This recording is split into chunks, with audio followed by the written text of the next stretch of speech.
Girl, stop apologizing. Day 40. You've got a 0% chance of being the person you want to be if you're not intentional about it. Hope is not a strategy, remember? So the next time you're headed into a scenario where you will likely interact with people who aren't supportive, ask yourself in advance how you can circumnavigate it. Please note that I didn't say avoid it. Heading to Thanksgiving with a plan to drink as much point as possible to numb yourself to their comments is not an effective strategy. Believe me, I know from personal experience. Instead, ask yourself what is likely to come up. Steel yourself for the comments and have your responses ready to go. Know your why. Remind yourself what you're doing this for and what it matters so much to you. Prepare yourself physically.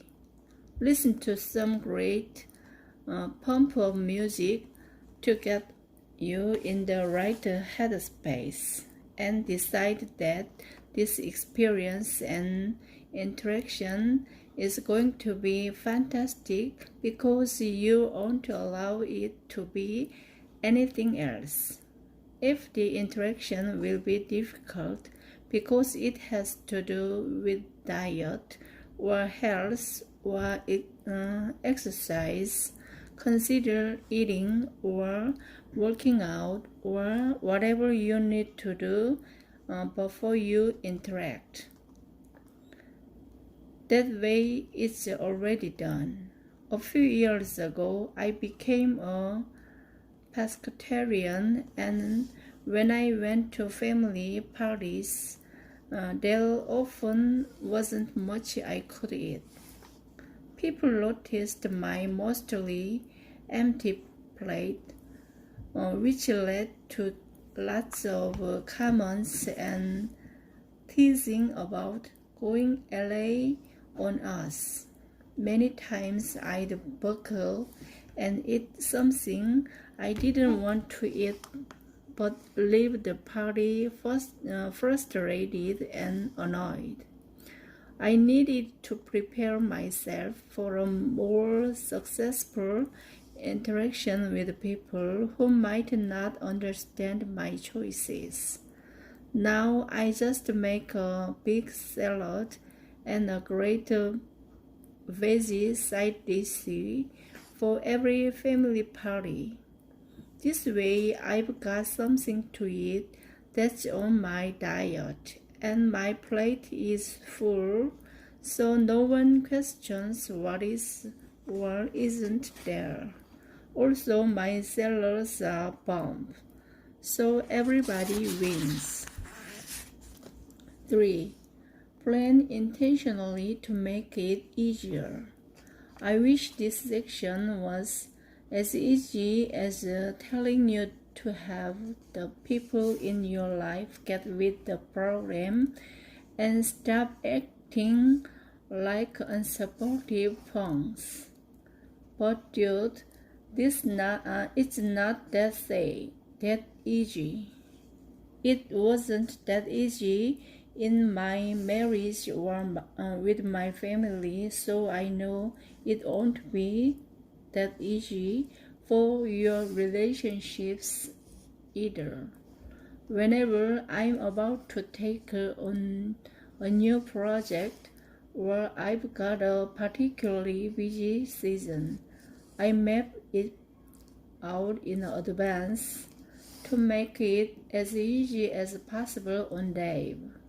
I plan for sitters.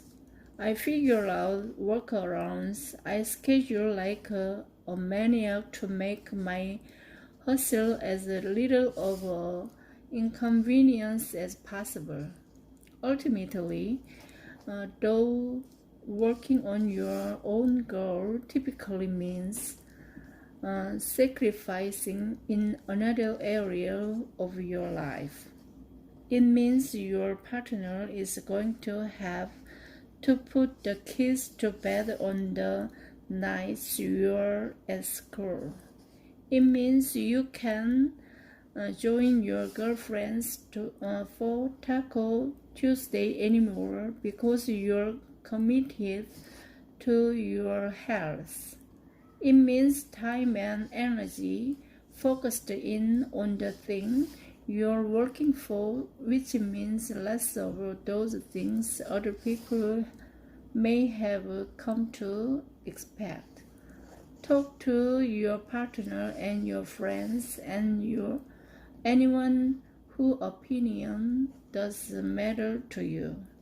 Tell them your why and your how and work together to find alternatives for the must-haves that won't be able to happen exactly as they did before.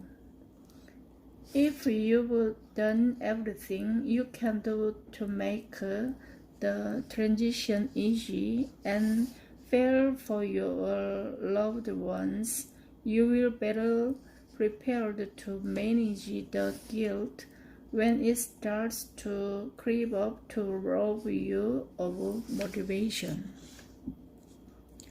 Behavior 7. Learn to say no. I recognize this may make me a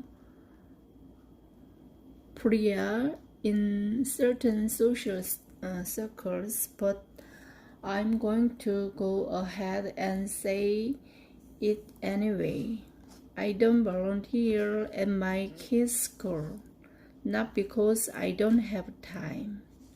My calendar is packed, but I'm in control of it.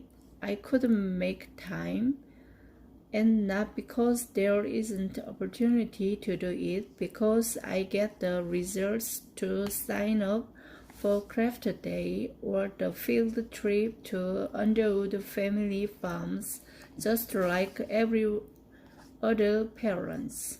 No, I don't volunteer at my children's school because I hate it. Shoot. I know I'm going to get angry notes about this, but I've got to be honest. It's my nightmare. For years and years, I signed up to volunteer. I was a room mom. I stuffed the Thursday folders. I planned the parties and hundreds of children through the pumpkin patch during the fall field trip, and I hated every single part of it except for getting to hang out with my kid during a weekday. Moms are supposed to want to hang out at school, right? They're supposed to want to volunteer. They're supposed to love every single child on the planet, especially everyone in their kids' second grade class. But I don't. Some of those kids on the field trips, they're the worst.